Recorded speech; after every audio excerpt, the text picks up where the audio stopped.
Oxirgi darsimizda tenglamalar mavzusini ko'rayotgandik. 3 va 4 misol o'tgan darsnikini qaytarib tushuntirib beraman.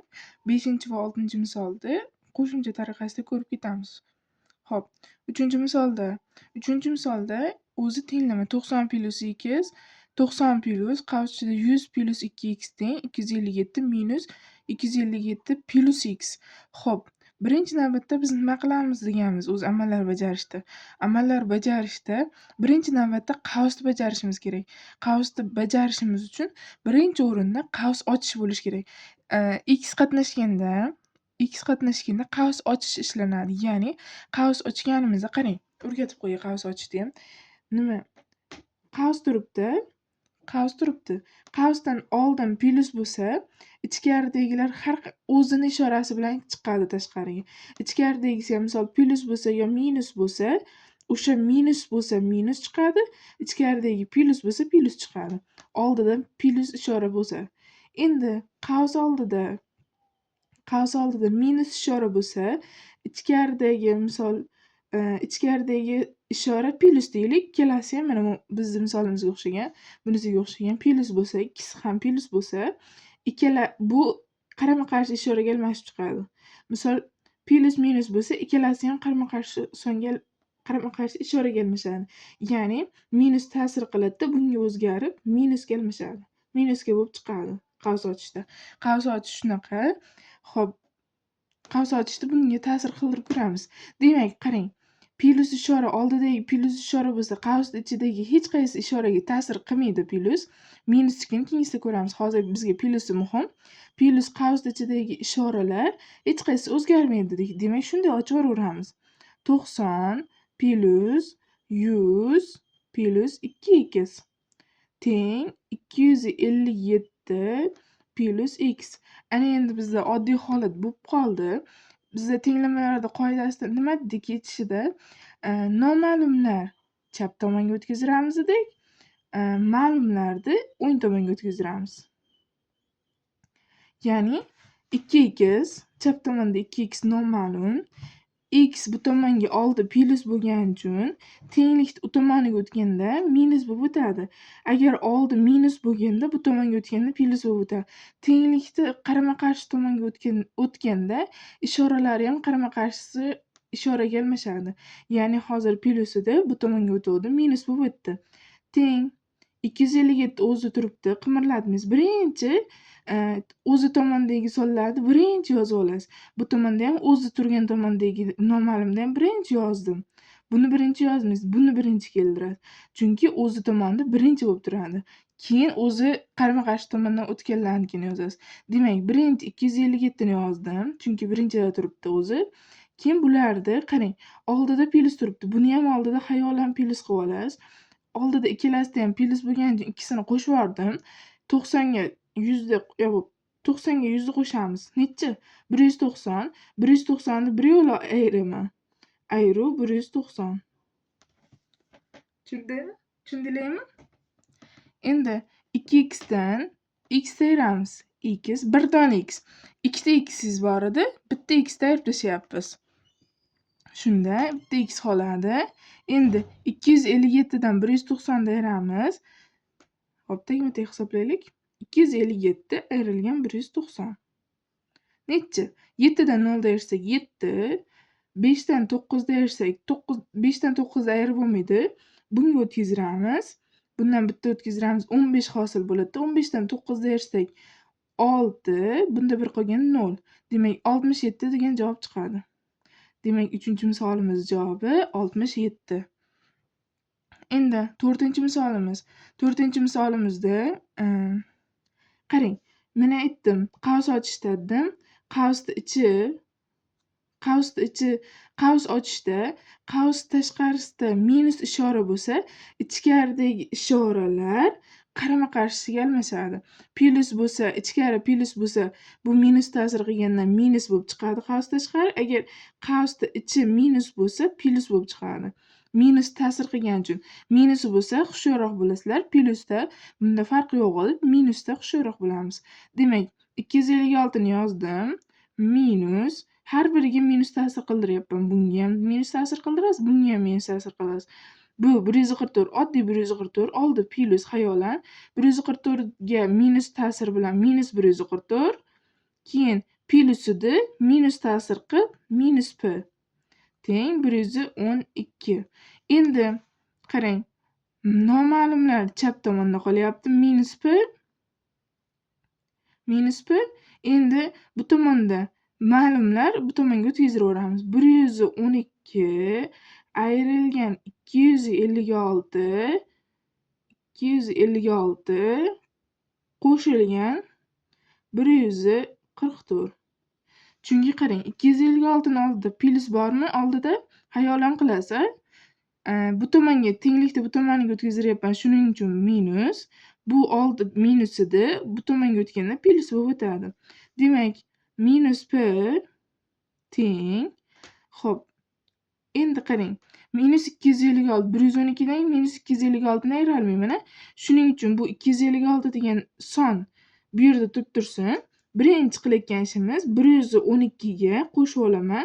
O'zim uchun oson bo'lishi uchun 144 teng 2 ga 4 qo'shsak 6, 1 ga 4 qo'shsak 5, 1 ga 1 qo'shsak 256. Voy. Qarang, 112 ga 144 qo'shdim, 256 chiqdi. 256 chiqdi. Bunga buni qo'shdim birinchi. Shunday holatda qo'ysangiz ham bo'laveradi, o'ziga oson bo'lish uchun. 256 chiqdi. 256 dan 256 ni ayirib qo'yamiz. Minus p bo'ladi. Minus p teng 0. Keyin buni minus ta'sir qildirib yuborsangiz, o'zi p ni minus 1 ga nimani 0 ni minus 1 ga bo'lsangiz, har qanday sonni 0 ni har qanday songa bo'lsangiz 0 chiqadi. Shuning uchun p teng 0. 4-misolimiz javobi. Kecha bitta misolni ko'rdik. Qanaqa edi? Xo'p, aytdik. Minus k bo'ladi. Bu boshqa holat. Bunday qilaylik, ajrataylik, tushuntirib berish uchun. Minus k teng bo'ladi 485 minus 900 ga to'g'ri kelib qoladi, esimda bo'lsa, shu holatda. Endi qarang, 485 dan 900 ni ayryapman. Oldidagi minus. Hozir men qarang, ich-ichiga kirib yetib bersam-da, minus k teng ikkalasidan qavs chiqarib olishim mumkin. Qavsdan minus chiqarib olsam, oldiga minus chiqardim. Qavs ochamanda 480 to'xtang. 485 yo'q, bu yo'l bo'lmaydi ekan. Mana, qarang. Minusni har biriga qilib olsak, u yo'l ham sizlarga uzoq tuyular ekan. Xo'p, buni qarang. 485 ming pulingiz bor edi sizda. Kimgadir 900 ming qarzingiz bor edi. Uni qanday berasiz? 485 mingni berasiz. Qarang, 485 ming pulingiz bor-a?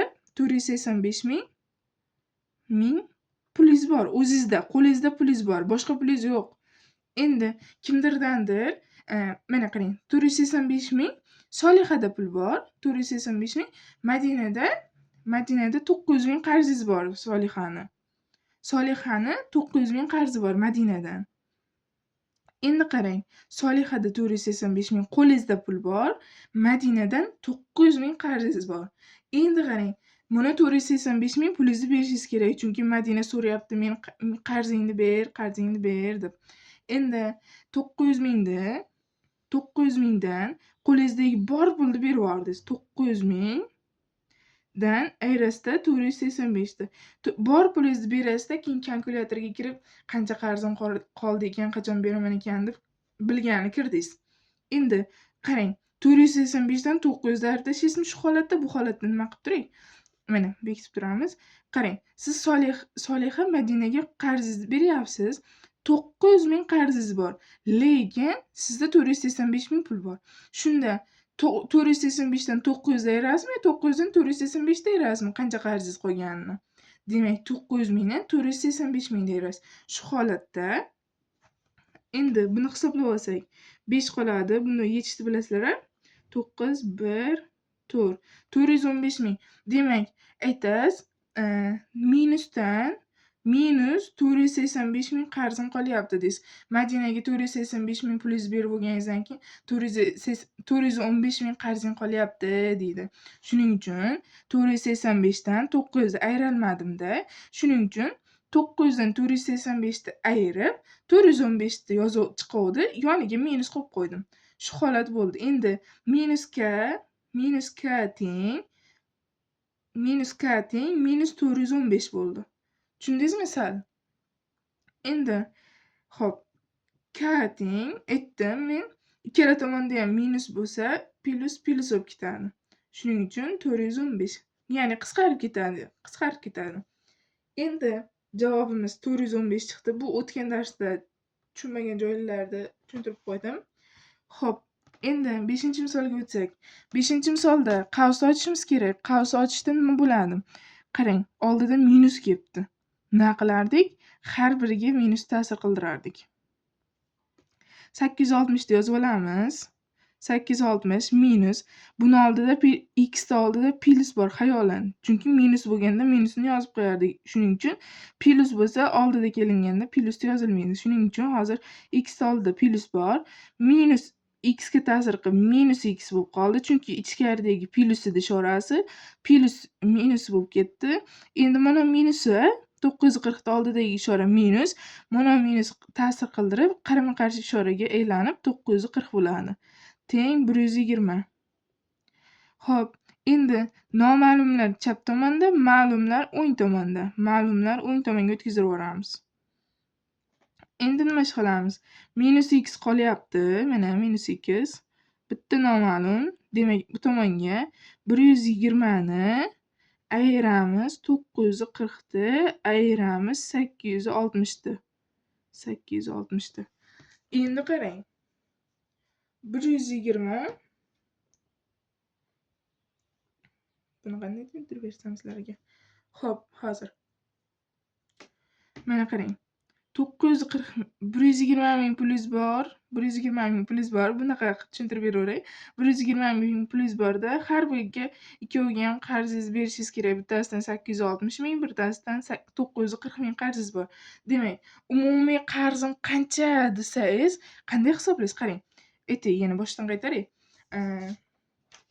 Mana 120 ming o'zingizda pulingiz bor, qo'lingizda boshqa pulingiz yo'q. 120 ming pulingiz bor. Endi sizda, mana misol Solihada 120 ming qo'lda pul bo'lsin. Madinadan keyin mendan ham qarzi bo'lsin. To'g'rimi? Madinadan 940 ming qarzi bo'lsin. 940 ming. Mendan 860 ming qarzi bo'lsin. Endi nima qiladi? Umumiy qarzim qancha ekan deyish kerak. Hali ikkalasiga ham berish kerak, lekin hozir qo'limda 120 ming. Demak, umumiy qarzim qancha ekan deydi. 120 ming daxli yo'q hozir gapirayotganimizga. Umumiy qarzini hisoblab olishimiz kerak. Umumiy qarzi qancha? Umumiy qarzni qanday hisoblaymiz? 940 ga 860 ni qo'shib yuboramiz. Qo'shsak 0, bir yoqda 9 ga 8 17, bir yoqda bilan 18. Demak, 1.800.000 Solihani qarzi bor ekan bizdan.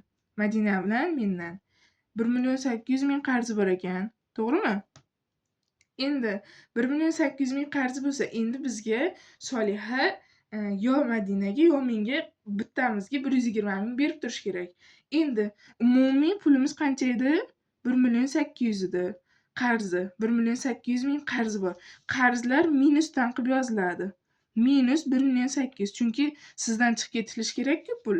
Solihadan chiqib ketish kerak-ku pul. Shuning uchun 1.800.000 minusdan qilib yoziladi. Xo'p, endi 1.800.000 ga minus bitib tursin-da. 1.800.000 ni endi ayirib tashlaymiz 120 ming. Chunki qaysi birimizgadir 120 ming pul berdi. Qarzdan kechganimiz yo'q, to'g'ri. Qarzimizni ayirib tashlayapmiz. Misol, Madinaga berdi deylik. Madinadan ko'proq qarzlar bor ekan.